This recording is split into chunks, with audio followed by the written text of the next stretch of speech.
Double hat trick కొట్టిన ఆ మాజీ మంత్రిని మట్టి కరిపించడమే టీడీపీ లక్ష్యమా? ఆ సీనియర్ నేత తెలుగుదేశం పార్టీకి టార్గెట్ కావడానికి కారణాలేంటి? ఇవే చివరి ఎన్నికలంటున్న వైసీపీ నేత నియోజకవర్గంలో మరోసారి పట్టు నిలబెట్టుకుంటారా? సంక్షేమ పథకాలు అధికార పార్టీకి కలిసి వస్తాయా? భారీగా బెట్టింగ్ జరుగుతున్న నియోజకవర్గాల్లో టాప్ లిస్ట్లో ఉందా?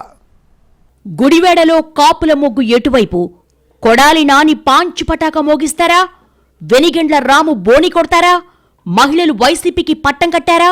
టీడీపీ ఖచ్చితంగా గెలవాలని టార్గెట్ పెట్టుకున్న నియోజకవర్గాల్లో గుడివేడ ముందు వరుసలో ఉంటుంది. 2004లో టీడీపీ తరపున మొదటిసారి పోటీ చేసి గెలిచారు కొడాలి నాని.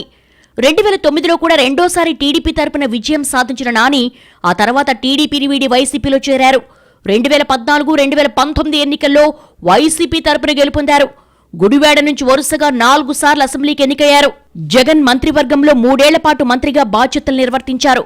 వైసీపీ అధికారంలోకి వచ్చిన దగ్గర నుంచి ప్రతిపక్ష తెలుగుదేశం చంద్రబాబుపై దూకుడుగా వ్యవహరించారు. తూటాల్లాంటి మాటలతో ప్రత్యర్థుల్ని ఓచకోత కోశారు. టీడీపీని ఇరుకున పెడుతున్న వైసీపీ నేతల్లో కొడాలి నాని మొదటి వరుసలో ఉన్నారు. దీంతో టీడీపీ మోస్ట్ వాంటెడ్ లిస్టులో గుడివేడ ఉంది. ఈ నియోజకవర్గంలో టీడీపీ జెండా ఎగరేయడం ద్వారా కొడాలికి పరాజయం రుచి చూపించాలని టీడీపీ అధిష్టానం తహతహలాడుతోంది. అందులో భాగంగా ఆర్థిక కుల సమీకరణలు లెక్కలేసుకున్న తర్వాత వెనిగండ్ల రామును బరిలోకి దింపింది. 2019 ఎన్నికలతో పోలిస్తే 2024 ఎన్నికల్లో గుడివేడలో పోలింగ్ భారీగా నమోదైంది. 2019లో 79% పోలింగ్ నమోదైతే ఈసారి 82.51% పోలింగ్ నమోదైంది. 2019లో 2,08,374 మంది ఓటర్లుంటే 1,64,617 పోలయ్యాయి.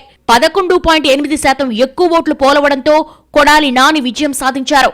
2024లో 2,04,271 మంది ఓటర్లుంటే 81,119 మంది పురుషులు, 87,408 మంది మహిళలు ఓటేశారు. మొత్తంగా 1,68,537 మంది ఓటు హక్కు వినియోగించుకున్నారు. పురుషుల కంటే మహిళలు పెద్ద సంఖ్యలో ఓటు హక్కు వినియోగించుకున్నారు. ఓట్ల శాతం కూడా గతం కంటే ఎక్కువగా నమోదైంది. మహిళల ఓట్లు పెరగడం తమకు కలిసొస్తుందని వైసీపీ, ఓట్ల శాతం పెరగడం తమకు కలిసొస్తుందని టీడీపీ అంచనాలు వేసుకుంటున్నాయి. ఎన్నికలకు ముందు, ఎన్నికలకు తర్వాత కూడా కొడాలి నాని, వెనిగండ్ల రాము వర్గాల మధ్య ఘర్షణలు ఎక్కడా చోటు చేసుకోలేదు. ఏదైనా కార్యక్రమాలు జరిగిన సందర్భంలో మాత్రమే రెండు పార్టీల మధ్య ఘర్షణ వాతావరణం తలెత్తింది. ఈసారి గుడివేడలో గెలవడం అటు టీడీపీకి, ఇటు వైసీపీకి ప్రతిష్టాత్మకంగా మారింది. గెలుపుతో రాజకీయాలకు ఫుల్ స్టాప్ పెట్టాలని కొడాలి నాని భావిస్తుంటే ఆయన ఎలాగైనా ఓడించాలని టీడీపీ చిరకాల కల అలాగే మిగిలిపోతోందని ఆ పార్టీ భావిస్తోంది. 2004 నుంచి 2009 వరకు టీడీపీలో, 2014 నుంచి 2019 ఎన్నికల్లో వైసీపీ తరపున పోటీ చేసినప్పటికీ గుడివేడలో ఫలితం మాత్రం మారలేదు. అన్నిసార్లు కొడాలి నాని గెలవడమే కామన్ గా వచ్చింది రిజల్ట్. ఒక దశలో కొడాలి నానిని ఓడించగలమా అనే డైలమాలోకి టీడీపీ వచ్చేసిందనే టాక్ కూడా నడిచింది. ప్రతి ఎన్నికల్లో కొడాలి నాని ప్రత్యర్థి మారడమే ఆయనకు కలిసొచ్చే ప్రధానాంశంగా మారింది. కొత్త వాళ్లు వచ్చి ఎన్నికలకు సిద్ధమయ్యేలోపుగానే ఎన్నికలు పూర్తవడంతో కొడాలి నాని గెలుపు నల్లేరు మీద నడకగా మారింది. 2024లో టీడీపీ గుడివేడలో ఎట్టి పరిస్థితుల్లో పాగా వేయాలనే ఉద్దేశంతో వెనిగండ్ల రామును 2 ఏళ్ల ముందుగానే నియోజకవర్గానికి పంపింది. కమ్మ సామాజిక వర్గానికి చెందిన రాము ఎస్సీ వర్గానికి చెందిన మహిళను వివాహం చేసుకున్నారు. దీంతో ఇది కొంతవరకు రాముకు కలిసొచ్చే అవకాశంగా ఉంది. వెనిగండ్ల ట్రస్ట్ పేరిట రాము నియోజకవర్గంలో సేవా కార్యక్రమాలు మొదట ప్రారంభించారు. క్రమంగా టీడీపీ కార్యక్రమాలను కూడా నియోజకవర్గంలో ప్రజల్లోకి తీసుకువెళ్లేలా చేశారు. కొడాలి నాని మంత్రిగా పనిచేసిన నియోజకవర్గాన్ని అభివృద్ధి చేయలేదని, తనకు అవకాశం ఇవ్వాలని ప్రజలకు విజ్ఞప్తి చేశారు. ఎన్నికలకు ముందు నుంచే వెనిగండ్ల రాము పూర్తి స్థాయిలో నియోజకవర్గంపై ఫోకస్ పెట్టారు. ట్రస్టు ద్వారా సేవా కార్యక్రమాలు ఒకవైపు, చర్చిలకు, మసీదులకు విరాళాలిస్తూ పట్టు పెంచుకునేందుకు ప్రయత్నించారు. నానిపై విమర్శలు చేయడం కంటే నియోజకవర్గంలో తను బలపడేలా వ్యవహారాలు నిర్వహించారు. మంత్రిగా పనిచేసిన కొడాలి నాని గుడివేడకి ఏం చెయ్యలేకపోయారన్న అంశం చుట్టూ రాజకీయం నడిపించారు. కొడాలి నానినే గుడివేడ బ్రాండ్. గుడివేడ పేరు చెబితే గుర్తుకొచ్చేది కొడాలి నానినే. ప్రతి ఎన్నికల్లో ఎవరో ఒకరిని తీసుకొచ్చి ఇక్కడ పోటీ చేయించి కోట్లు కుమ్మరిస్తారనేది నాని వర్గం చెప్పే మాట.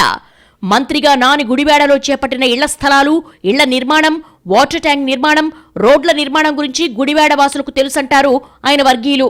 4 సార్లు గెలవడమే కాదు, స్థానిక ప్రజలకు తల్లో నాలుకగా ఉండే నానికి పోల్ మేనేజ్మెంట్పై గట్టి పట్టుంది. ఇక సంక్షేమ పథకాల లబ్ధిదారులందరూ కూడా వైసీపీకే ఓటేస్తారని, నాని గెలుపు నల్లేరు మీద నడకేనని అంటున్నారు. ఐదోసారి పోటీ చేస్తున్న కొడాలి నాని ఈ ఎన్నికల తర్వాత రిటైర్మెంట్ తీసుకుంటారన్న వ్యాఖ్యలు గెలుపునకు దోహదపడతాయని ఆయన వర్గం చెబుతోంది. పోలింగ్ ముందు వరకు కొడాలి నాని, వెనిగండ్ల రాము వర్గాల మధ్య ప్రతి విషయంలో కూడా నిశిత పరిశీలన కొనసాగింది. చివరకు కొడాలి నాని నామినేషన్ సరిగా లేదని ఫిర్యాదులు, వెనిగండ్ల రాము ఓటర్లకు ప్రత్యేక స్లిప్పులు పంపిణీ చేస్తున్నారని రచ్చ నడిచింది.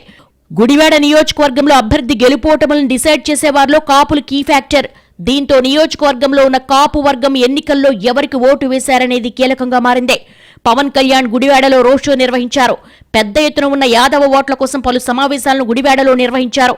వరుసగా 4 ఎన్నికల్లో గెలిచిన కొడాలి నానికి ప్రతిసారి మెజార్టీలో మార్పులొచ్చాయే తప్ప గెలుపు మాత్రం ఆయనే వరించింది.